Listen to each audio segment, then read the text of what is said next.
I am Walter Higgins, 68 years old, and I am still trying to understand how a 40 years building a name only to watch his own grandson try to erase it in a single afternoon. I founded the largest family-owned furniture manufacturing company on the Eastern Seaboard, and I gave my daughter and her family more comfort than I ever had growing up, but I never stopped watching the ledgers. Last month, on the day of my retirement dinner, the celebration my own employees had been planning for 6 months, my grandson Tyler told me he couldn't make it because he was closing a deal in Charlotte. I drove past the restaurant on my way home and saw his car in the parking lot of a different place entirely, a steakhouse 3 blocks away, through the window, laughing with his mother and his fiancé's father. I didn't go in. I went home, opened my safe, and I started reading the documents I had been too trusting to read for the last 2 years. Before I tell you what was in those documents, let me know in the comments which state you're calling home from tonight. And if you've ever had family treat your generosity like it was owed to them, hit that like button right now, because where I'm from, we still believe in earning what you take. The phone had been sitting on my desk for 3 hours before I finally picked it up that Friday afternoon. It was the 14th of June, a date I'd circled in red on my calendar back in January, because it was supposed to be the night Higgins Furniture Company threw me a retirement dinner at the Marriott Ballroom downtown. 41 years I had run that company. I started it in a rented garage behind a hardware store in 1985, building bookshelves and kitchen tables by hand, because nobody would lend a 27-year-old kid with a high school diploma enough money to open a real shop. I built that company out of sawdust and stubbornness, and somewhere along the way I built a family too. My wife Eleanor passed 11 years ago. God rest her. And after that, my daughter Caroline and her son Tyler were the only people I had left who shared my blood. Tyler was 34, and I had made him vice president of operations 2 years earlier, against the advice of 3 different board members who told me a man needed to earn that chair, not inherit it. I told them family was different. I was wrong about a lot of things that summer, but I was especially wrong about that. I dialed Tyler's cell phone at 4 in the afternoon, just to confirm what time he and Caroline would be arriving at the dinner. He picked up on the 4th ring, and I could hear the particular kind of silence that comes from a man trying to compose himself before he speaks. "Grandpa," he said, and there was that heavy sigh, the one that always came right before bad news he'd rehearsed. "I am so sorry. I've got the Charlotte distributors on the line tonight. They're threatening to pull the whole regional contract unless I fly down there myself and smooth things over. I cannot get out of this." I wanted to be there more than anything. I sat in the silence of my office for a moment, looking out over the parking lot where half my employees had already started decorating their cars with streamers for the drive over to the Marriott. I felt that old, familiar, hollow feeling settle into my chest, the same one I'd felt every time I missed one of his Little League games because I was on a loading dock at midnight making sure a shipment of cherry wood made it out before a storm. I had given that boy everything I never had: a paid-off truck on his 18th birthday, 4 years at a private university with no loans to pay back, the corner office on the 3rd floor with his name already on the door before he'd closed a single deal worth more than $50,000. I told myself, the way I always told myself, that a man building a business empire sometimes has to sacrifice family time. I told him I understood. I told him the company came first. I hung up the phone, and for a moment, I almost believed I had raised him right. I decided I wasn't going to sit alone in an empty ballroom, while 300 of my own employees waited for a grandson who wasn't coming. I called my assistant, told her to handle the dinner without me, that I had a headache, and I drove home instead. But something about the dishonesty in Tyler's voice gnawed at me the whole way, the same way a splinter gnaws at the meat of your palm long after you think you've pulled it out. Instead of turning onto my own street, I found myself driving past Castellano's, the only steakhouse in town with valet parking, the place I used to take Eleanor for our anniversary every single year until she got too sick to enjoy it. And there, parked crooked across 2 spaces like he owned the lot, was Tyler's black Range Rover, the one I had co-signed for 2 years ago. I parked across the street in the shadow of a closed bank and walked close enough to see through the wide front windows. There he was, no laptop, no phone pressed to his ear negotiating with anxious distributors in Charlotte.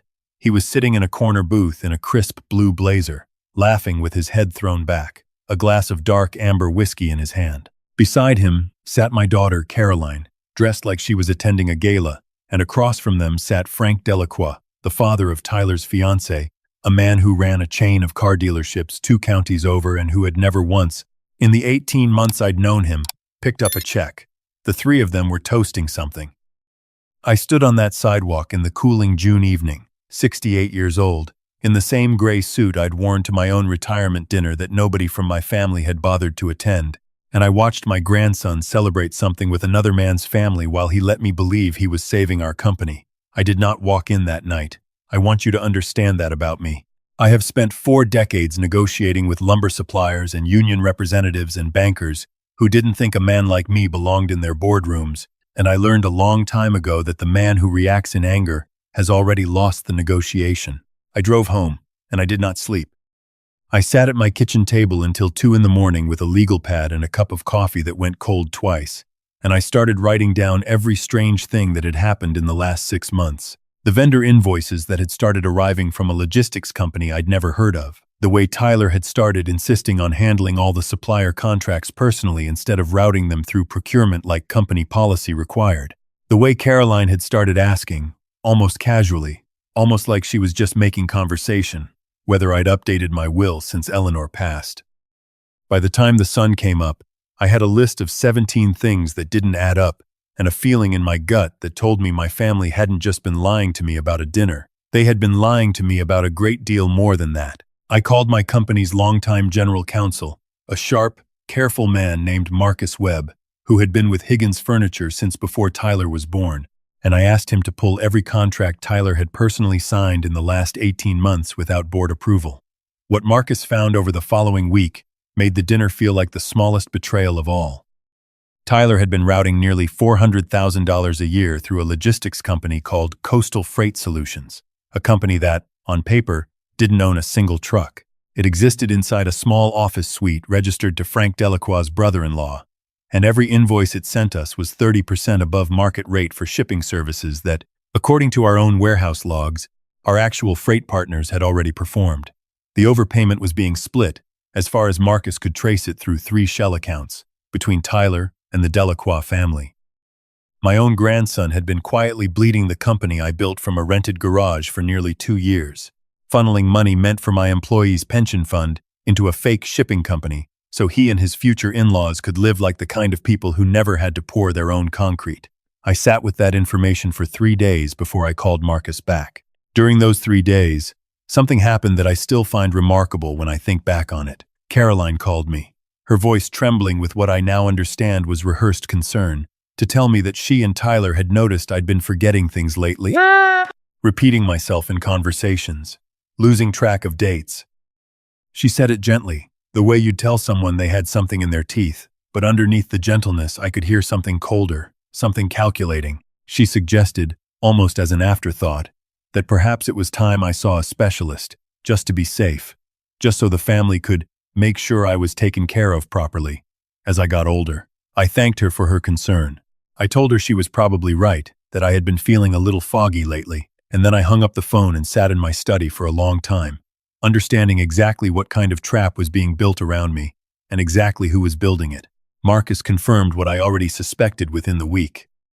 Tyler and Caroline had quietly consulted an elder law attorney in the next county over, a man with no prior relationship to our family, and had begun assembling paperwork to petition for guardianship over my financial affairs, citing what they intended to frame as early signs of cognitive decline.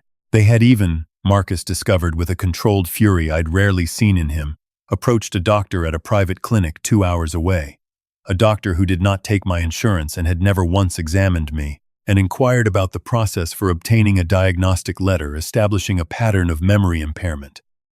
My own daughter was building a medical paper trail to have me declared incompetent, not because she believed it, but because a man under guardianship can't sign off on stock transfers, can't authorize executive compensation reviews, and most importantly, can't easily fire a vice president of operations who's been stealing from his own company. I want to tell you that my chest broke open that day, that I wept the way a father weeps when he finally understands his child sees him only as an obstacle between herself and his money. But that isn't what happened. What happened instead was something colder and older, something I hadn't felt since the early 90s, when 3 different competitors tried to drive Higgins Furniture into bankruptcy through predatory pricing wars, and I learned that surviving a war sometimes means becoming the kind of man who frightens you a little. I called Marcus and told him I wanted to let the rope play out a little further before we pulled it tight. I started, deliberately, gently, to act exactly the way Caroline had described me. I forgot a name in a meeting I knew perfectly well. I asked the same question about a quarterly report twice in one phone call. I let my hands tremble slightly when I signed a routine document in front of Tyler, and I watched, with a kind of clinical fascination, the way his eyes lit up when he thought he saw weakness instead of strategy. Within 10 days, emboldened by what they believed was my accelerating decline, Tyler and Frank Delacroix moved forward with a plan even larger than the freight scheme.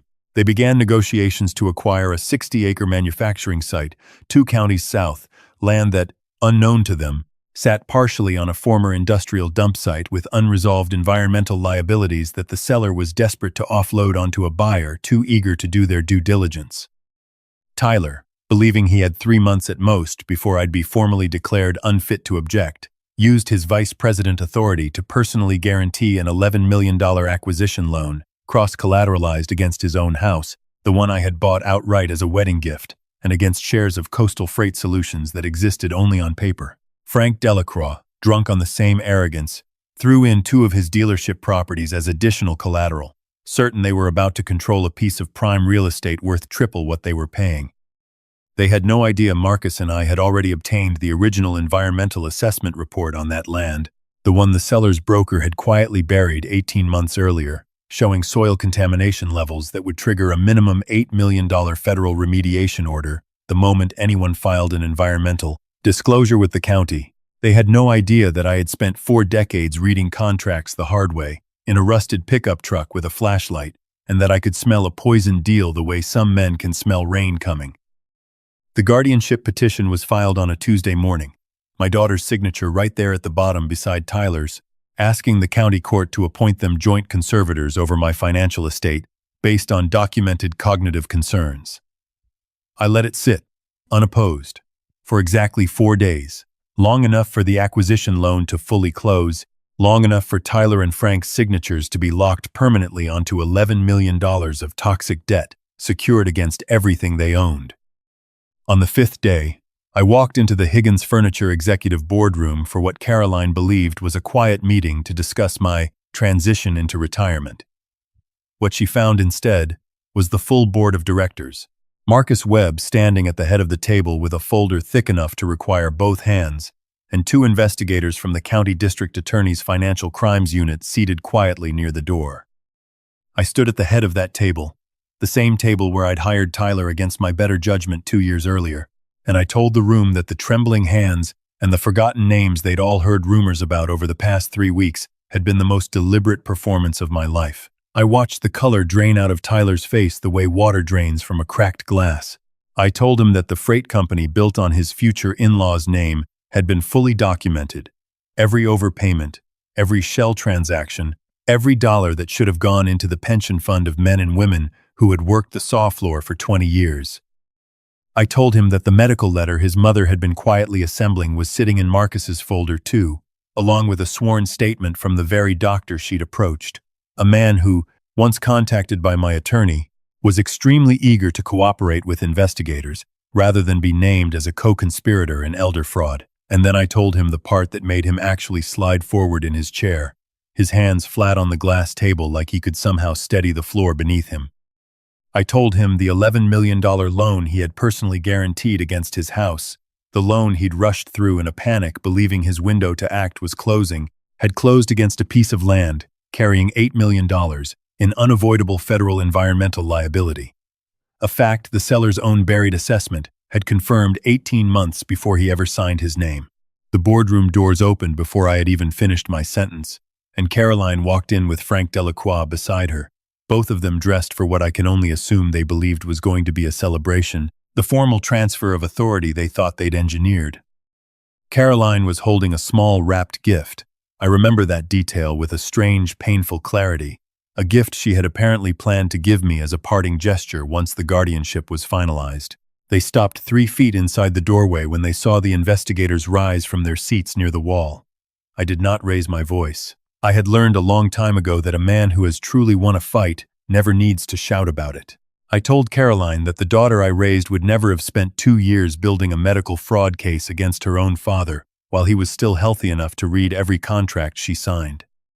I told her that the disappointment I felt standing in that room was heavier than any grief I'd carried since burying her mother, because grief, at least, doesn't lie to you first. I watched her face crumble in a way I had genuinely never seen in 34 years of being her father, and for 1/2 of 1 second, something in my chest wanted to reach across that table and tell her it would all be all right.